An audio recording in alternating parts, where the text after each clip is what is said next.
I have had many, many fresh starts in my life, usually for jobs or for moving. Those are things I've done many times in my life, and we'll just call those decision-making moments where, I need something new. The one I want to tell you about tonight is really different. About a year, well, last year was a year of milestones. I was single for 20 years, and that's a big accomplishment, putting up with myself that long. I had my own private practice for 5 years in social work, and I was sober 33 years, and I was 55 years old. Freedom 55. Now, most of you probably remember the commercials of what that's supposed to look like. Mine was a little bit different in that I wasn't retired, and I was working a really stressful job in the middle of a global pandemic. So this meant that I had to switch my work to online, everything online, and I had clients who were more and more anxious. And on top of that, there was a lot of, I was feeling unsafe in the building where I lived, so I was planning to move. So I was doing my best to, meditate and journal and eat well and exercise in order to help with all this. But despite all of that, I was exhausted. I was exhausted all the time. I had headaches continuously. I felt nauseous. I had a big jar of Tums on my desk that I would, grab handfuls of during the day. My neck was hurting. I wasn't sleeping well. And then my upper back started hurting. And, it made sense that my back would hurt because I had just moved a sofa by myself. So I didn't think too much about that. And then March 3rd happened. So between two clients in the afternoon, I was just sitting, taking a break, and I had this severe pain in my left shoulder blade. And I thought it was a gallbladder attack because, I'd Google that too, and I would get along great with the Googling. Some of my symptoms seemed to indicate gallbladder. So I went back to work after it eased up and saw my next client. And then I texted a friend of mine, and she said, and by this time the pain was starting up again. So after talking to her, I reluctantly went to the ER, and I was expecting to be there 11 hours, and then they were going to send me home. I ended up spending 11 days at the Heart Institute. They told me that I'd had a heart attack.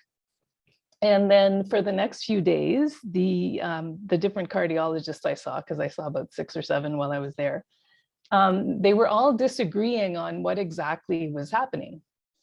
And they were saying stuff like, this happens to women your age. And your case is atypical. So, and then they started throwing words around at me like Takotsubo and MINOCA and coronary artery spasm and microvascular dysfunction and ischemic injury. And I no idea. And by the time I was discharged, they admitted that they still really didn't know what my condition was. So I went home to an apartment that my family and friends had moved me to while I was in the hospital. And I remember when they told me I was being admitted to the hospital, I wasn't feeling scared. I was feeling annoyed because I had to move. I had things to do, So I moved to this new apartment, and the fact that I didn't get to pack my own things and supervise even was really, really excruciating because I'm a little bit of a control freak. So I got home, and I was still very weak and dizzy. I was in a 2-story apartment, and I couldn't do anything for myself, basically. So I had to get people to be at my place when I showered, to prepare meals for me, to cook and clean, to take me to appointments, help me with my dog.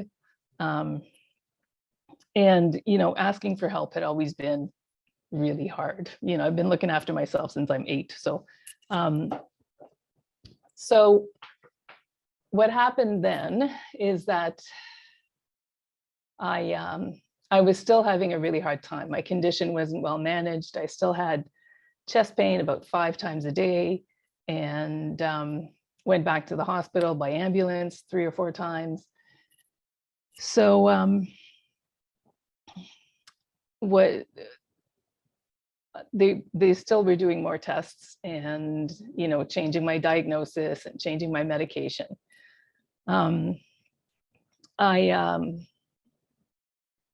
I used to speed walk through life. That's the only way I can describe it, is that I never took any leisurely walks. I was always walking for the purpose of transportation, to get from point A to point B and hurry up. And most people walking with me would be like, slow down, slow down. And now I was dizzy, had balance issues, had tremendous fatigue, and I could barely get around the block. So having to slow down like that, and sometimes, I would start walking and I was so out of breath, I'd have to sit on the sidewalk. So slowing down caused me to actually start noticing things. And it was the spring, so I was noticing all the different flowers in my neighbor's gardens, and I started noticing the birds and hearing the birds, and I would take tons of pictures and I would record the bird songs. And there's even one bird that I named. His name is Joey. He's a house finch. And I also started talking to the neighbors, at first because I couldn't walk fast enough to get away from them. But then, they were quite friendly.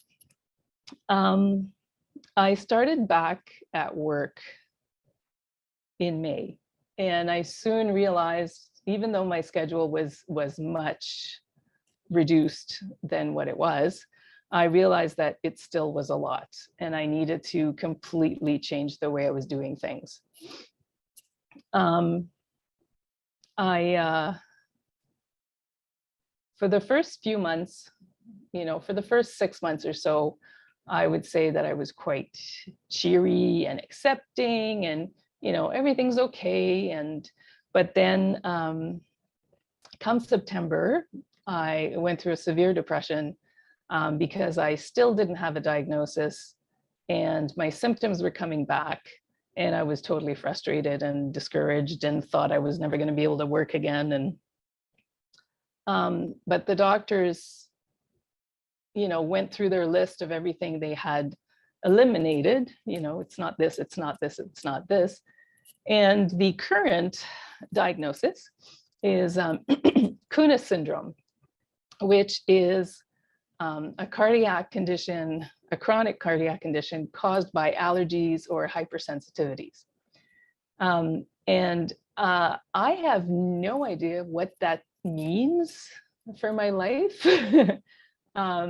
Because my cardiologist and immunologist don't have a lot of experience treating this condition.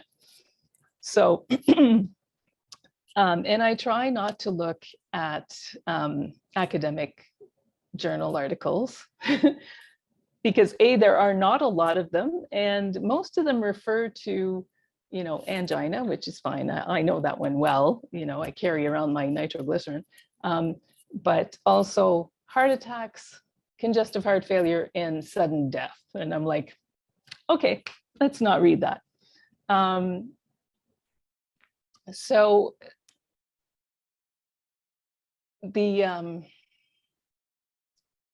So out of all that, I've learned a few important things, or I've realized that it's easier to accept than resist.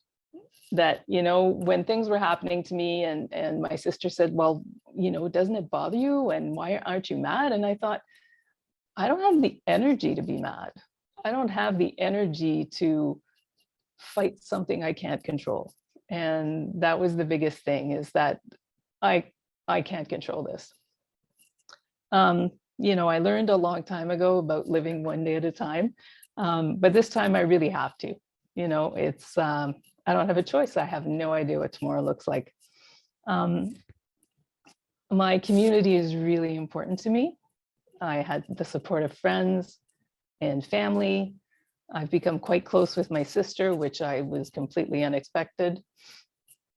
And I don't,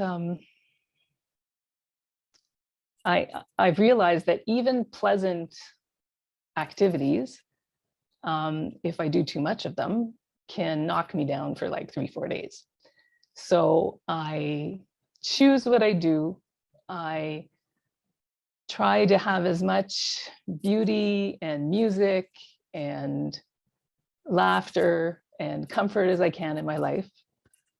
I don't do anything I don't want to do.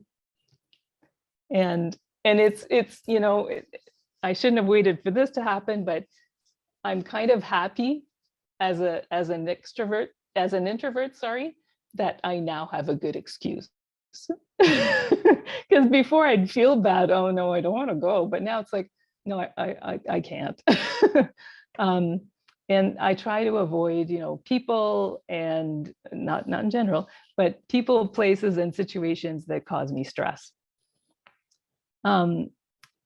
New Year's Eve, a friend of mine and I decided to gift each other with a word to accompany us through the year. So I gifted her with confidence, and she gifted me with freedom. And although I have no idea what life is going to look like, and I'm sure that if I continue to keep the important things in mind, I'm going to find a different freedom than I wasn't expecting. So that's it. Thanks.